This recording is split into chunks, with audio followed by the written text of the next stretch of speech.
Maayong gabi di ay mga ka-Facebook. So, ako alang klaruhon mga ka-Facebook ani nga video bahin atong gi-post nako kaganina nga gihimo ra na akong content ba katong dito sa barangay Bunuan dito sa gym NIT bahin sa NIT. Pagsugod pa lang akong klaruhon pagsugod pa lang wala gyud ko'y hinanawan. Wala ko kabalo kung kinsa ang nagtaod, kung kinsa ang kauban sa nagtaod. Pagsugod pa lang akong subli-sublion, pagsugod pa lang wala ko nakabalo. Maubitaw na nga kung inyo tong paminahon bisan tuod nagkatawa ko dito. Kinsa bay dili mahimuot adto mga ka-Facebook? Kinsa bay dili mahimuot adto? Bisan kinsa ang makakita adto mga player, ayaw ko nagdili sila mo katawa.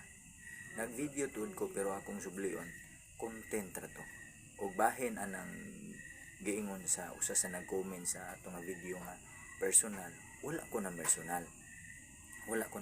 sa tinuod lang. Klarohon lang ako din ani nga video wala ko na personal. Balikon ako, wala ko na personal ug wala ko nakabalo pagsugod pa lang kung kinsa ang nagtaod. Balikon ako, content ra tong tanan, content. Wala ko na personal. Kay kung magisgutan ng personal, lahi na siya buti pasabot. Ang personal gani kanang nag-video posible nga nakaila og iyahang i-mention. Wala ba gyud ko nag-mention ito bisag usa ka pangalan? Wala gyud. Ngano content ra tong tanan.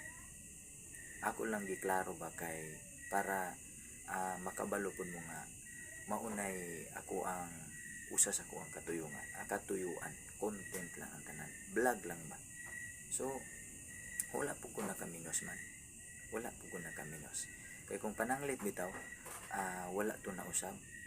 Dito na gyud nila makita nga daghan na mo katawa kay ako nasayran opening ra ba ugma. Ako nasayran. Kung wala to mausab, kung wala to matangtang, daghan ang mga tawa.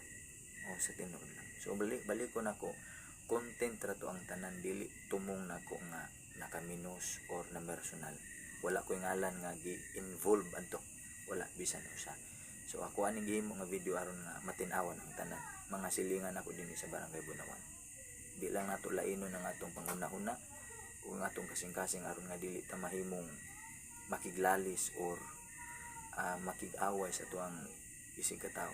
So ako sa tinuod lang dili ko basta-basta mo buhi og istorya kung dili tinuod bahin anang personal. Di ko basta-basta mo mention din sa social media kung wala ko'y proof kay pwede ka mapriso or pwede ko mapriso. So maura na once again maayong gabi mga ka-Facebook.